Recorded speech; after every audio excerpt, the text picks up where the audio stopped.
1979 में जो हुआ वो इस्लाम के इतिहास का एक भयावह अध्याय बन गया। इस्लाम के सबसे पाक जगह मक्का की मस्जिद अल हरम पर कुछ कट्टरपंथियों ने हमला कर दिया। इस हमले की लीडरशिप कर रहा था जुहैमान अल-उतैबी। चलिए जानते हैं कि असल में हुआ क्या था। घेराबंदी की शुरुआत 20 नवंबर 1979 की सुबह जुहैमान अपने 600 साथियों के साथ मक्का की ग्रैंड मस्जिद में घुसा। जैसे ही इमाम ने नमाज खत्म की, उन्होंने इमाम को एक ओर हटाया और माइक पर कब्जा कर लिया। वे हथियारों से लैस थे, बंदूकें और राइफलें लेकर आए थे। जुहैमान का मकसद, उन्होंने ऐलान किया कि उनका नेता मोहम्मद बिन अब्दुल्लाह अल कहतानी इमाम मेहदी है। उसका दावा था कि वो इस्लाम को उसके असली रास्ते पर लाएगा और बुराई को खत्म करेगा।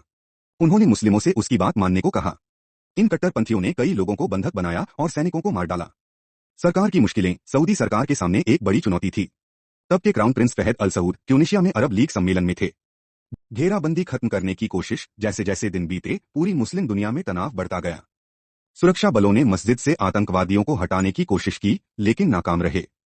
भीतर फंसे एक छात्र अब्दुल मोनीन सुल्तान ने बताया कि दूसरे दिन दोपहर से गोलीबारी और टकराव तेज हो गया। मैंने देखा कि मीनारों पर तोपें चलाई जा रही थीं, हेलीकॉप्टर लगातार उड़ रहे थे और सैन्य विमान हवा में मंडरा रहे थे। लड़ाई जारी रही। छठे दिन सऊदी बलों ने मस्जिद के आंगन पर काबू पा लिया, लेकिन आतंकी मस्जिद के नीचे बनी सुरंगों में छुप गए।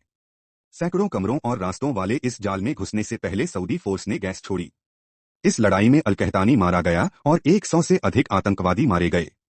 अंत में जुहैमान और उसके साथियों को, जिनमें महिलाएं और बच्चे भी थे, गिरफ्तार कर लिया गया।